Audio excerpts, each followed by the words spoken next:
السلام علیکم۔ ایک دن جناب امیر المومنین نماز پڑھ کر مسجد میں بیٹھے ہوئے تھے کہ ایک شخص داخل مسجد ہوا اور پاس آ کر بیٹھ گیا۔ افطار کا وقت ہوا، آپ نے روزہ افطار کیا اور روزہ کشائی کے لیے آپ کے پاس جوں کے ستو تھے۔ آپ نے ایک کف دست خود نوش فرمائے اور اس شخص کو بھی عطا فرمایا۔ وہ شخص آٹا لے کر وہاں پہنچا جہاں حضرت حسنین فقراء اور مساکین کو کھانا تقسیم کر رہے تھے۔ بس آپ نے اس عرب کے لیے گرم کھانا منگوایا اور اس کے سامنے پیش کیا۔ اس نے کھانا پیٹ بھر کے کھایا اور تھوڑا کھانا اٹھا لیا اور عرض کی، اے آقا، ابھی مسجد سے آ رہا ہوں، وہاں ایک شخص ایسا غریب بیٹھا ہوا ہے کہ جس کے پاس افطار کے لیے جوں کے آٹے کے سوا کچھ نہیں ہے، اس کو دے آؤں۔ اس جیسا غریب میں نے زمانے میں نہیں دیکھا ہے، جسم پر پھٹے کپڑے ہیں اور کھانے کے بدلے جوں کا آٹا پھانک رہا ہے۔ آپ نے فرمایا، اے شخص، خاموش ہو جا، وہ بادشاہ دو جہان اور ہمارے پدر بزرگوار علی ابن ابی طالب علیہ السلام ہیں۔ مجبور نہیں ہیں، اسد اللہ وہی ہیں، ہم سب ہیں اسی در کے گدا، شاہ وہی ہیں۔ مجبور نہیں ہیں، اسد اللہ وہی ہیں، ہم سب ہیں اسی در کے گدا، شاہ وہی ہیں۔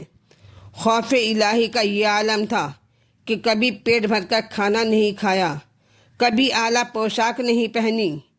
جود و سخا کا یہ عالم تھا کہ کبھی ایک درہم بھی اپنے پاس نہیں رکھا۔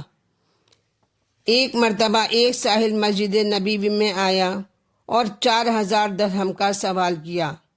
آپ نے اس آپ کے گھر بھیجا، لیکن سوال پورا نہ ہوا۔ فرمایا، حضرت سلمان سے کہو کہ اس کو علی کے گھر لے جائیں۔ سلمان خدمت مرتضیٰ میں ساحل کو لے کر حاضر ہوئے اور پیغام رسول پہنچایا۔ ساحل کا 4000 درہم کا سوال تھا اور علی کے گھر میں بس اللہ کا نام بلکہ فاقہ۔ سوال سن کر آپ فکر مند ہو گئے۔ جناب سلمان فارسی سے فرمایا، اے بھائی، جو باغ میرا عنایت پیغمبر ہے، اس کو جس قیمت پر بھی بکے بیچ دو تاکہ ساحل کا سوال پورا کر سکوں۔ باغ فروخت ہوا اور ساحل کا سوال پورا کیا گیا۔ جو کچھ بچا راہ خدا پر دے کر گھر تشریف لے آئے۔ ذرہ نہ رہا پاس اس باغ کے زر میں، فاقے سے گئے فاقے سے داخل ہوئے گھر میں۔ بیت الشرف میں تشریف لائے تو فاطمہ نے پوچھا، میرے بچوں کا حصہ کہاں ہے؟ اے ابو الحسن، آپ نے باغ بیچا اور گھر میں کچھ نہ لائے۔ ابھی یہ گفتگو جاری تھی کہ روح الامین خدمت رسالت میں نازل ہوئے اور عرض کی، محبوب خدا، علی کے گھر جائیے اور زہرا سے کہیے، ہم پیار بہت کرتے ہیں اس حق کے ولی کو، زہرا سے کہیں چھوڑ دیں داماد علی کو۔ رسول اللہ خانہ علی میں تشریف لائے، سیدہ کو اللہ کا پیغام پہنچایا۔ جناب سیدہ کانپ گئیں۔ آپ نے 7 درہم علی کو دے کر فرمایا کہ بازار سے کھانا خرید لاؤ۔ حضرت علی حسن کا ہاتھ پکڑ کر بازار تشریف لے آئے۔ ابھی کچھ دور گئے تھے کہ ایک شخص ندا کر رہا تھا، خدا کی راہ میں کوئی قرض دے دے، بہت ضرورت مند ہوں۔ سخی سے گوارا نہ ہوا کہ ساحل کا سوال رد کریں۔ 7 درہم ساحل کو دے دیے۔ بیٹے کا منہ دیکھ کر فرمایا، بیٹا کیا کروں، خدا رزاق ہے، اس وقت ساحل کا سوال رد کرنا مجھ پر نہایت شاق تھا۔ فکر معاش میں تھوڑی ہی دور گئے تھے کہ ایک عرب سامنے آیا اور عرض کی، یا علی، ناقہ خریدو گے؟ آپ نے فرمایا، میرے پاس قیمت نہیں ہے۔ اس نے کہا کہ میں قرض دے دوں گا۔ آپ نے بات طے کرنے کے بعد قیمت سے ناقہ لیا۔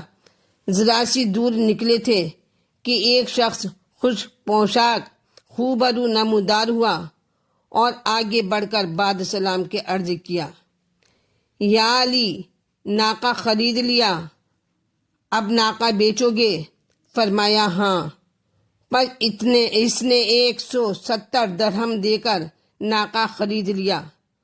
آپ ناقہ کے پہلے مالک کو تلاش کرنے لگے تاکہ اس کا فرض ادا کروں۔ ناگاہ سر راہ نظر آئے پیمبر، فرمایا، کسے ڈھونڈتے پھرتے ہو برادر؟ جبریل تھا جو قرض تمہیں دے گیا ناقہ، جبرائیل تھا جو قرض تمہیں دے گیا ناقہ، میکائیل تھا جو مول ابھی لے گیا ناقہ۔ لیکن اے امت، تو نے ایسے گوہر کی قدر نہ کی اور دولت دنیا کی خاطر اپنی راہ سے ہٹا کر بڑا ظلم کیا۔ ایسا آقا جس نے دشمنوں پر بھی رحم کیا، اور کیا شمشیر زہر آلود کا زخم کھانے کے قابل تھا وہ؟ بعد وفات جناب رسالت مآب ظالموں نے آپ کو بہت پریشان کیا، ہر وقت در پہ آزار تھے۔ آخر آپ نے مدینے سے ہجرت فرمائی اور کوفے میں سکونت اختیار کی، لیکن وہ ملعون جن کی نگاہ میں خاندان رسالت خار تھا، ہر دم آمادہ ظلم و ستم رہے۔ جب ماہ رمضان المبارک کی 19ویں شب آئی تو میرے مولا نہایت مضطرب تھے، بار بار طرف آسمان دیکھتے تھے۔